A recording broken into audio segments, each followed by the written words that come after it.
Telugu Desam party 41వ ఆవిర్భావ సభకు ఏర్పాట్లు పూర్తయ్యాయి. హైదరాబాద్లో జరిగే సభకు తెలంగాణ టీడీపీ ఆధ్వర్యం నిర్వహిస్తున్నారు. చంద్రబాబుతో పాటు ఏపీ, తెలంగాణలకు చెందిన పార్టీ ముఖ్య నేతలు ఈ కార్యక్రమానికి హాజరు కానున్నారు. నాంపల్లి ఎగ్జిబిషన్ గ్రౌండ్స్లో సాయంత్రం 4 గంటలకు బహిరంగ సభ నిర్వహించున్నారు. చంద్రబాబుతో పాటు ఇతర నేతలు ఎన్టీఆర్ గార్డెన్స్లో ఎన్టీఆర్ సమాధి వద్ద నివాళులు అర్పిస్తారు. అనంతరం ఎగ్జిబిషన్ గ్రౌండ్కు చేరుకుంటారు. ఈ అంశానికి సంబంధించి మరింత సమాచారం అందించడానికి మా ప్రతినిధి శ్రీరామ్ ఫోన్ లైన్లో సిద్ధంగా ఉన్నారు. శ్రీరామ్, చెప్పండి.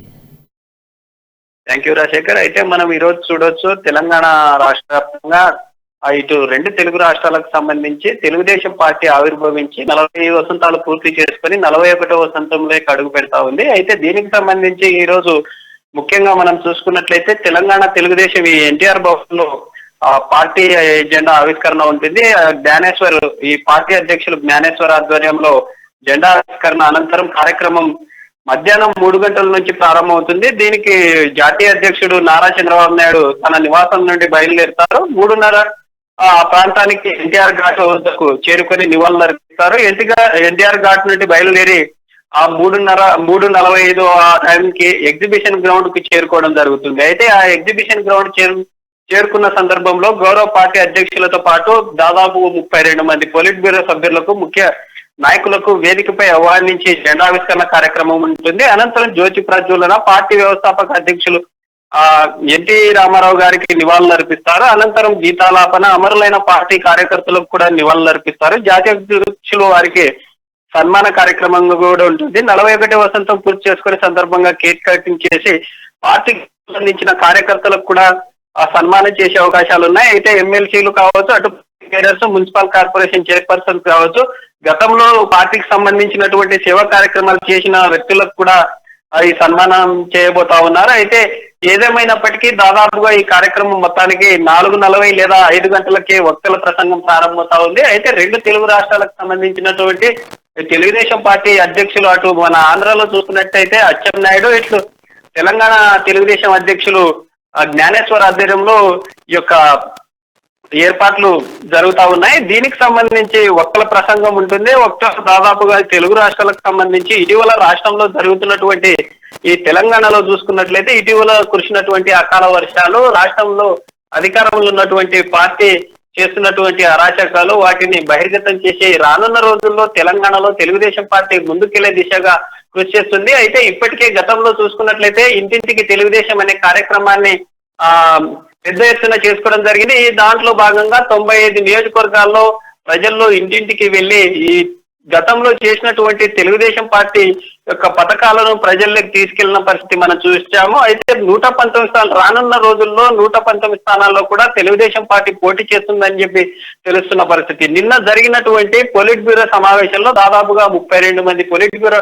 సభ్యుల ఆధ్వర్యంలో దాదాపుగా 15 అంశాలపై తీర్మానం చేయడం జరిగింది. అయితే ఈ 15 అంశాలు ఏంటి అని ఈ రోజు వేచి చూడాల్సిన పరిస్థితి. ఎందుకంటే ఈ రోజు 40 రోజుల వసంతం పూర్తి చేసుకొని 41వ వసంతంలోకి అడుగు పెడుతున్న సందర్భంగా రానున్న రోజుల్లో పార్టీ బలోపేతం దిశగా ముందుకెళ్లే సూచనలో ఉన్నారు. అయితే ఇప్పటికే ఏపీలో మనం చూసుకున్నట్లయితే దాదాపుగా 4 ఎమ్మెల్సీ స్థానాలు, 3 గ్రాడ్యుయేట్స్, 1 శాసనసభ సంబంధించినటువంటి ఎమ్మెల్సీ స్థానాన్ని కైవసం చేసుకోవడంతో ఏపీలో కూడా తెలుగుదేశం పార్టీ నూతన ఉత్సాహంతో ముందుకెళ్తున్న పరిస్థితులు అయితే ఉన్నాయి రాజశేఖర్. ఇప్పటికే దాదాపుగా నాంపల్లి ఎగ్జిబిషన్ గ్రౌండ్ వేదిక దాదాపుగా 20,000 మంది పార్టీ కార్యకర్తలు వచ్చిన ఏర్పాట్లు అయితే చేయడం జరిగింది. దీనికి సంబంధించి పార్టీ కార్యాలయం నాంపల్లి ఎగ్జిబిషన్ గ్రౌండ్ లో దాదాపుగా 12 రకాల కమిటీలను నియమించారు. ఎక్కడ అసౌకర్యాలు కలగకుండా ప్రతినిధులు కావచ్చు, ఇటు నాయకులు వచ్చిన తరుణంలో ఎవరికి అసౌకర్యాలు కలగకుండా అన్ని ఏర్పాట్లు చేయడం జరిగింది. స్టేజ్ ఏర్పాట్లు కూడా దాదాపుగా 300 మంది ఒకే స్టేజ్ మీద కూర్చునే అవకాశంగా చేయడం జరిగింది. మిగతా నాయకులకు సంబంధించి ఆ గ్యాలరీలు ఏర్పాటు చేయడం జరిగింది. అయితే పాసులు కావచ్చు, వివిఐపి లేదా విఐపి, అలా ఫార్మేషన్ లో కూడా పాసులు జారీ చేయడం జరిగింది. వాటి ఆధారంగానే అక్కడ ఉన్నటువంటి ఈ ఎవరైతే వాలంటీర్లుగా ఉన్నారో ఈ మన టిఎన్ఎస్ఎఫ్ విద్యాసంఘం నాయకులు కావచ్చు, అట్లా స్వతంత్రంగా వాలంటీర్లుగా వ్యవహరిస్తున్న వారు కూడా అక్కడ ఎటువంటి ఆటంకాలు లేకుండా అన్ని విధాలుగా ప్రజలకు సహాయ సహకారాలు అందించే విధంగా పార్టీ అన్ని విధాల చర్యలు తీసుకున్నట్లు తెలుస్తుంది రాజు. రైట్, ఇంకోటి అండి, ఇక కార్యకర్తల సమీకరణ విషయంలో కానీ లేకపోతే ఎందుకంటే 41 ఏళ్ళు పూర్తి చేసుకున్న సందర్భంలో 2 తెలుగు రాష్ట్రాల్లో తన ఉనికిని చాటుకోవడానికి టీడీపీ చేస్తున్న ప్రయత్నంలో ప్రత్యేకంగా ఈ సభకు సంబంధించి ఎలాంటి ఏర్పాట్లు, ఎలాంటి జాగ్రత్తలు తీసుకున్నారు? అంటే ఎలాంటి విషయాల మీద ప్రధానంగా చర్చించే అవకాశం కనిపిస్తుంది సభలో? రాజశేఖర్, ఇప్పటికే మనం చూడొచ్చు, దాదాపు 119 స్థానాల్లో 2 స్థానాల్లో టీడీపీ తెలంగాణలో అధికారంలో ఉంది. అయితే ఈ 2 స్థానాల్లో ఖమ్మం తదితర స్థానాల్లో ఉంది. ఖమ్మం నుంచి మనం చెప్పొచ్చు ఈ టీడీపీకి కంచుకోట అనే కొన్ని నియోజకవర్గాలు ఉన్నాయి. అయితే ఆ నియోజకవర్గాలతో పాటు మన జరిగినటువంటి ఇంటింటికి తెలుగుదేశం అనే కార్యక్రమం ద్వారా ప్రజల్లోకి వెళ్ళిన సందర్భాలు ఉన్నాయి. అంటే ఎవరైతే ఈ కాన్స్టిట్యున్సీ లెవెల్లో రాబోయే రోజుల్లో నియోజకవర్గాల్లో అఫిలియేటెడ్ ఎమ్మెల్యే క్యాండిడేట్స్ ఎవరైతే ఉన్నారో వారు ఈ జన సంద్రోహాన్ని కావచ్చు అట్లా తీసుకొచ్చే ప్రయత్నంలో ఉన్నారు. అంటే స్వతంత్రంగా కూడా ప్రజలు వచ్చే అవకాశం ఉన్నాయని చెప్పి తెలుస్తా ఉంది. అయితే ఏపీలో చూడొచ్చు, ఏపీలో మన జరిగినటువంటి ఎన్నికలే ఒక గుణపాఠంగా చెప్పుకోవాలి. ఎందుకంటే ఆ అధికారంలో ఉన్నటువంటి వైసీపీ పార్టీ కాదని చెప్పి ఈ తెలుగుదేశానికి బ్రహ్మరథం పట్టారు. అయితే అక్కడ ఉన్నటువంటి 13 జిల్లాల నుంచి కూడా ప్రతినిధులు వచ్చే అవకాశాలు ఉన్నాయి.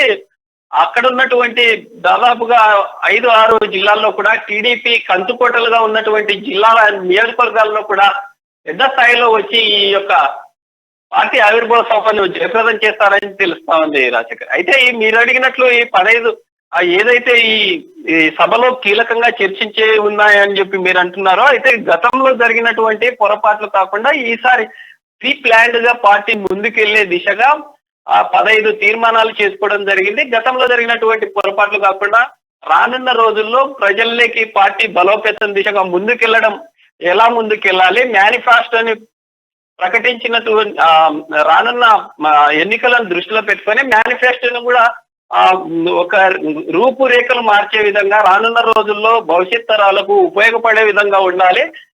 గతంలో చూసుకోవచ్చు,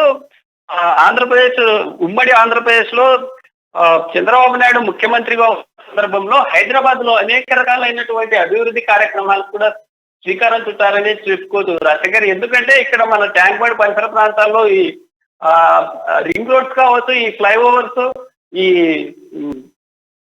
సాఫ్ట్వేర్ సంబంధించినటువంటి వ్యవస్థ, ఐటీకి సంబంధించినటువంటి కూడా పూర్తి స్థాయిలో అభివృద్ధి చెంది నేడు విద్యార్థులు కూడా మన తెలుగు రాష్ట్రాలతోనే కాకుండా ఇతర విదేశాల్లో కూడా విద్యను అందిస్తున్నారంటే గతంలో తెలుగుదేశం పార్టీ ముందు ఆలోచనతో ఈ సిటీ అంటే ఈ టెక్నాలజీ సిటీని తయారు చేయడం వల్లే జరిగినట్టు చెప్పడం జరుగుతా ఉంది.